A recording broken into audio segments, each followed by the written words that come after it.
Right now at 11, mass shooting investigation. Why police on the scene did not break up an event where dozens were gathered, and what the family of a victim wants his killer to know. Executive order controversy. Now the president's choice to bypass Congress could hurt those on Social Security.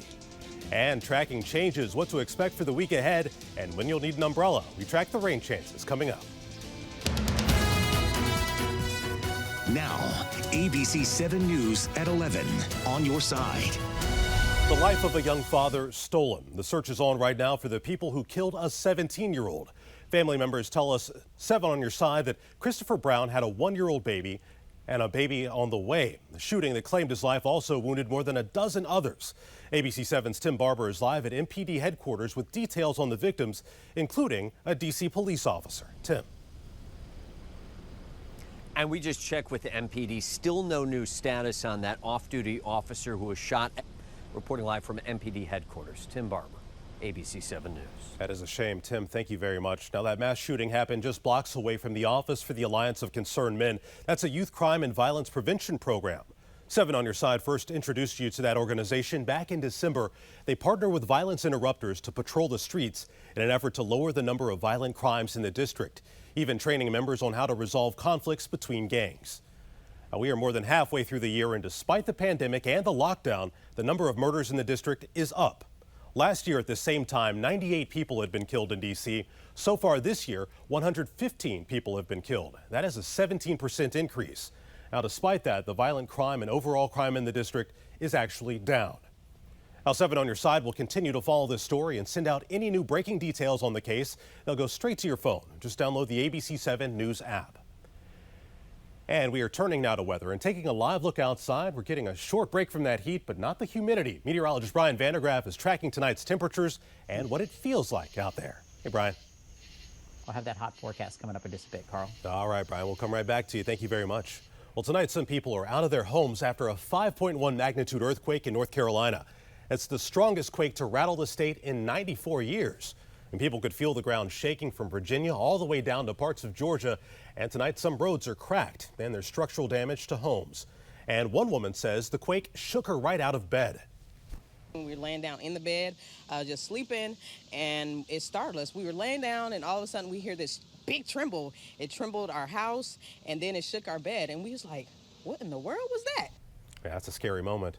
The area where the quake hit, right near the town of Sparta, sits in 3 seismic zones, which are in Charleston, eastern Tennessee, and central Virginia.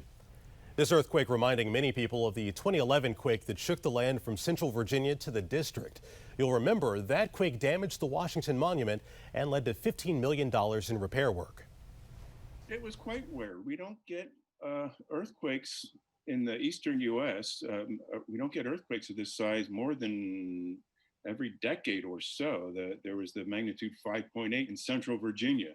It damaged to the Washington Monument in D.C., and that was only in 2011.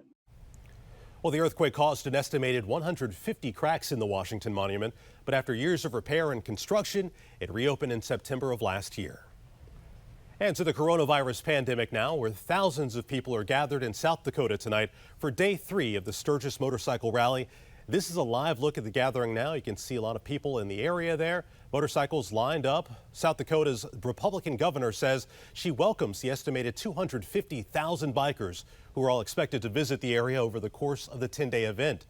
But city leaders are not requiring masks. They're only asking visitors to try to social distance. One thing I know is I know how the people act.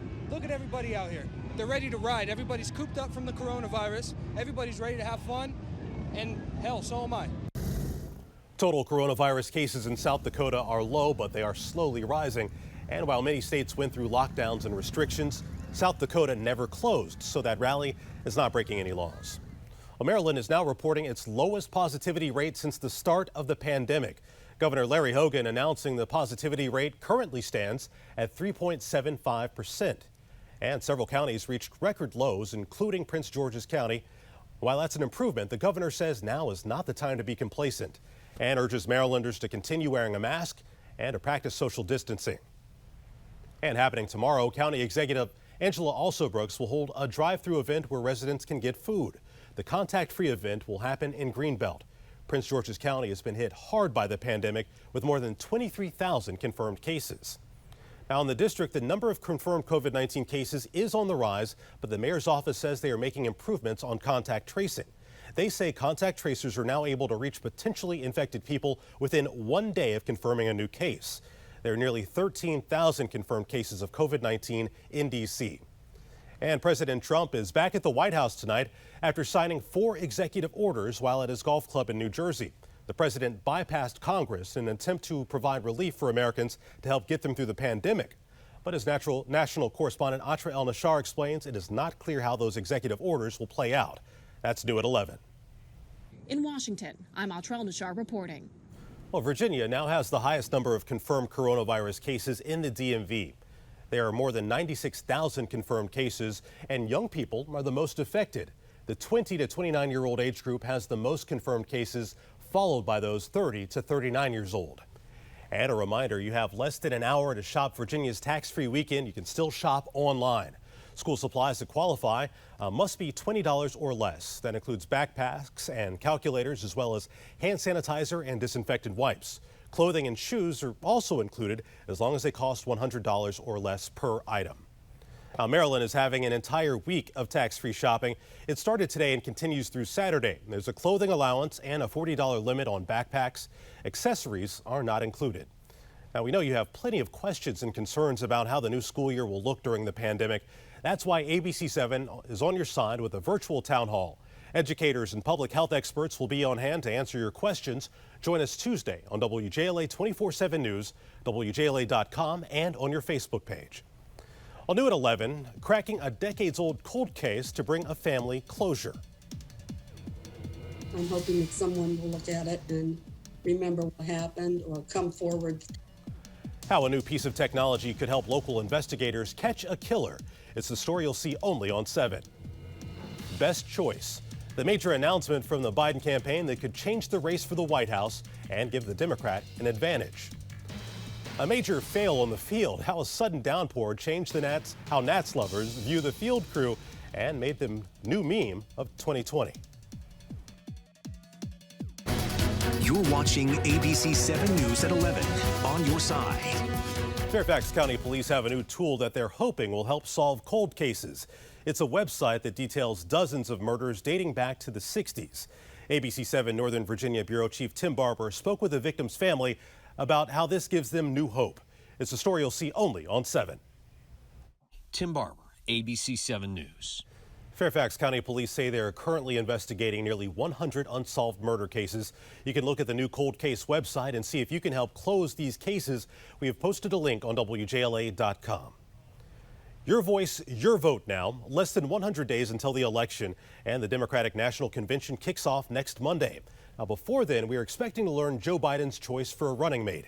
He has said that he will choose a woman. Now, whoever he chooses is set to speak virtually at the DNC. The convention itself will not be a huge gathering, instead focusing on video and live stream speeches. And the Trump administration appears to be exploring how to have his likeness added to Mount Rushmore. The New York Times reports his team reached out to the South Dakota governor about this last year. A source says the governor gave the president a 4-foot replica of the monument with his face on it when he visited on July 4th. And the idea may not be a new one. The president mentioned the idea 3 years ago at a rally in Ohio. Well, 7's on Storm Watch now, where the afternoon storms in the district caused a scare. DC Fire was called in to help look for canoeists after one of those quick-moving storms hit the Potomac. Folks at Thompson's Boathouse worry that several people who were out on the water just as that shower moved in may have gone missing. But no one was hurt, and everyone made it back safely. And that rain also made quite a mess at Nats Park. Crews had a little bit of trouble getting the tarp out during a rain delay. They must be out of practice because it took them several minutes to get it untangled and stretched over the infield. And by the time they got it covered, the rain was gone. Now, at least it was some quality entertainment during that delay. And Brian, you tried to warn people that there'll be a pop-up storm or two, but yeah, that was a quick one right there. Oh man, you're saying there's a chance, but I don't know if there's a good chance they can make that happen chance. quite the way they just did. Yeah.